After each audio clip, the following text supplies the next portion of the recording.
Recent media reports said that the United States plans to demand that Americans' foreign allies pays an additional 50% fee for hosting U.S. troops. However, acting U.S. Defense Secretary Patrick Shanahan has denied the speculation. The media reports received a strong backlash in the United States.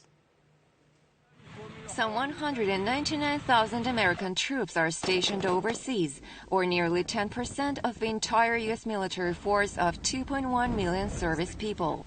The cost of their hosting is covered by the U.S. government and America's allies.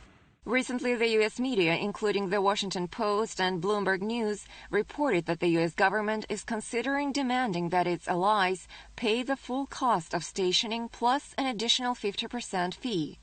If that's true, South Korea would have to pay nearly 1.4 trillion won for hosting the U.S. service people and negotiate the cost again next year, which is quite a burden for the Korean government.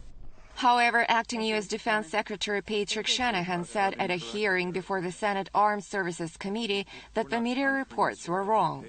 So those reports in the press, all over the press, are incorrect? They're erroneous.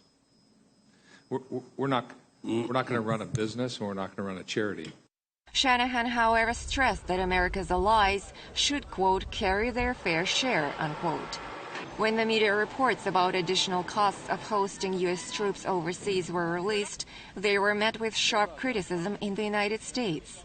The Wall Street Journal wrote that a military alliance is not, quote, a real estate deal, unquote, and that by imposing additional costs, Washington may undermine its foreign policy.